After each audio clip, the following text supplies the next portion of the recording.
Australia's parliament is in mourning following the shock death of Labor Senator Kimberley Kitching. The Labor Senator from Victoria died from a suspected heart attack at just the age of 52. Let's go live to Canberra now and get some reaction from Jonathan Lee. Jono, the Senator was respected on both sides of the aisle. Pete, good morning. Enormously respected on both sides of the aisle. The tributes are certainly pouring in. She's being described as a brave justice warrior, a person who stood up for democracy and human rights. She was one of the first to really stand up and call out China's increasingly assertive and belligerent behaviour. She campaigned and passed the Magnitsky Act, which called out human rights abuses and has made it easier for Australia to clamp down and join other nations in clamping down on human rights abuse. That's certainly part of her legacy. A genuinely nice person here in Parliament House. Whenever you bumped into her, she was always smiling. She was always vivacious. She will truly be missed here in Parliament.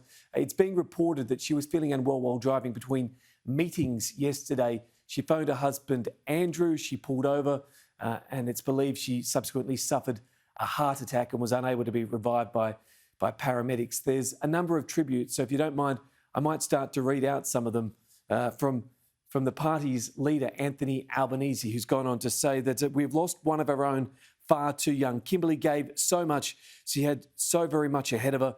Kimberley had such a larger-than-life personality that it's tragic that a bright light has gone out far too early. From the Prime Minister, he says the death of Senator Kitching at just 52 is a deep and terrible shock. She demonstrated that her passion for her country was always greater than any partisan view. She clearly loved her country, and it genuinely showed. Pauline Hanson last night was in tears remembering her friend. Just wanted to really express my condolences out to her husband Andrew and the family. Kimberley, a great friend of this show and of the network, a true patriot, someone who believed in defending human rights violations, regardless of who it was and which nation. She'd always be out there, outspoken, but you just knew she was always true to her beliefs and the cause. Devastated. I'm shocked. We've been friends for 30 years, and she was just at my home for lunch just on Friday with her husband Andrew and a couple of other friends. Mate, this is not just the fact that we're talking about someone who's so alive and so nice and smart and all that. This is someone who had guts, and she was so important in Australian politics. This is a politician who would defy her own party to fight for the right things. She was a unique person. I had a lot of time for Kimberley. I'm very sad and very shocked by her passing. We actually went to Afghanistan together. It was just the two of us. We ended up in Afghanistan, so we had a lot of fun together. She's a type of person, she always had a smile on her face. She was never nasty to anyone.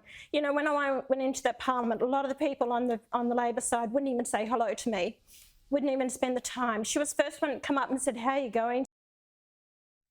Yeah, Pete, Bill Shorten, a very close friend of hers on the right faction, described her as a person of serene intellect, and even Greg Hunt, the Health Minister, talked about her mischievous sense of humour. She was certainly known for that when she was in here in the Sky Studios. Always had a story, was always happy to tell you things with confidence off the record.